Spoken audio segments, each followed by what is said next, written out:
तैयारी स्टार्ट। यह प्रकरण संविधान 97वां संशोधन अधिनियम 2011 की वैधता और संवैधानिकता से संबंधित है। विराम। इस अधिनियम से संबंधित विधेयक को लोकसभा के द्वारा 27/12/2011 को तथा राज्यसभा के द्वारा 28/12/2011 को आवश्यक बहुमत के द्वारा पारित किया गया था, जिस पर राष्ट्रपति ने दिनांक 12/1/2012 को अपनी सहमति प्रदान की। विराम। पुनः इस संविधान संशोधन को राजपत्र में 13/1/2012 को प्रकाशित किया गया और दिनांक 15/2/2012 से इसे प्रवर्तन में लाया गया। विराम। इस संविधान संशोधन के द्वारा भारत के संविधान के अनुच्छेद 19(1)(ग) में सहकारी समितियां शब्दावली जोड़ी गई। विराम। तदनुसार अनुच्छेद 43(ख) और भाग 9(ख) भी संविधान में जोड़ा गया। विराम। गुजरात उच्च न्यायालय की एक खंडपीठ ने आक्षेपित निर्णय एवं आदेश दिनांक 22/4/2013 के द्वारा संविधान 97वें संशोधन अधिनियम 2011 को संविधान के अधिकारातीत घोषित कर दिया। इस आधार पर कि इस संविधान संशोधन पर संविधान के अनुच्छेद 368(2) के अंतर्गत देश के आधे से अधिक राज्यों के विधानमंडलों ने अनुसमर्थन प्रदान नहीं किया है। विराम। तदनुसार उच्च न्यायालय ने अनुच्छेद 19(1)(ग) और 43(ख) के संशोधन को प्रभाव शून्य घोषित कर दिया। विराम। अतः इस पूर्ण पीठ के समक्ष मुख्य विचारणीय प्रश्न इस संविधान संशोधन के संदर्भ में उच्च न्यायालय के निर्णय की वैधता एवं संवैधानिकता का परीक्षण करना था। विराम। पैरा। ऐतिहासिक परिप्रेक्ष्य में भारत में सहकारी समितियों का इतिहास ब्रिटिश भारत के सहकारी समितियां अधिनियम 1904 से प्रारंभ होता है, जिसे अधिनियम 1912 के द्वारा प्रतिस्थापित किया गया और बाद में भारत सरकार अधिनियम 1919 के अंतर्गत सहकारी समितियों को प्रांतीय सूची प्रविष्टि 13 में रखा गया। विराम।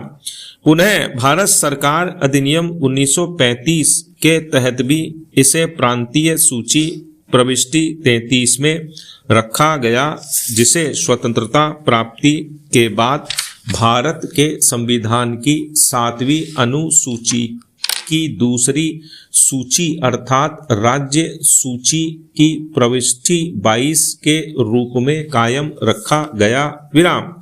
अर्थात राज्य सरकारें सहकारी समितियों से संबंधित कानून बनाने के लिए स्वतंत्र हैं। विराम। इस बीच मंत्रियों की एक कॉन्फ्रेंस 7/12/2004 में निर्णय लिया गया कि सहकारी समितियों को व्यापक संवैधानिक अधिकार प्रदान किया जाना चाहिए। विराम। तदनुसार केंद्र सरकार ने संविधान 97वां संशोधन अधिनियम 2011 पारित किया, जिसके द्वारा संविधान में संशोधन और प्रतिस्थापित किया गया तथा दिनांक 15/2/2012 से प्रवृत्त किया गया। विराम। पैरा। गुजरात उच्च न्यायालय ने रिट याचिका संख्या 166 वर्ष 2012 पर सुनवाई करते हुए आक्षेपित निर्णय दिनांक 22/4/2013 के द्वारा उपर्युक्त संविधान संशोधन के द्वारा संविधान में जोड़े गए भाग 9(ख) के अनुच्छेद 243(ZH) और 243(ZT) को इस आधार पर संविधान के अधिकारातीत घोषित कर दिया कि अनुच्छेद 368 2 में यथा अपेक्षित राज्यों के विधान मंडलों के द्वारा इसका अनुसमर्थन नहीं किया गया है विराम, जबकि शेष संवैधानिक संशोधनों को कायम रखा गया था विराम।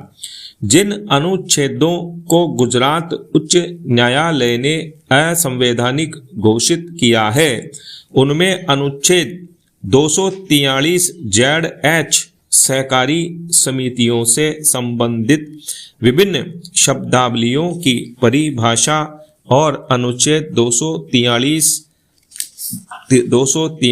ZT विद्यमान विधियों के जारी रहने से संबंधित है विराम। न्यायमूर्ति RF नरीमन और VR गवई की पीठ ने संबंधित अनुच्छेदों का निर्वचन करते हुए तथा गुजरात उच्च न्यायालय के निर्णय को उसमें आंशिक संशोधन करते हुए कायम रखा है, जबकि न्यायमूर्ति KM जोसेफ की पीठ ने उच्च न्यायालय के निर्णय की पुष्टि करते हुए अपील निरस्त कर दी विराम। पैरा निर्णय बहुमत का निर्णय। 1.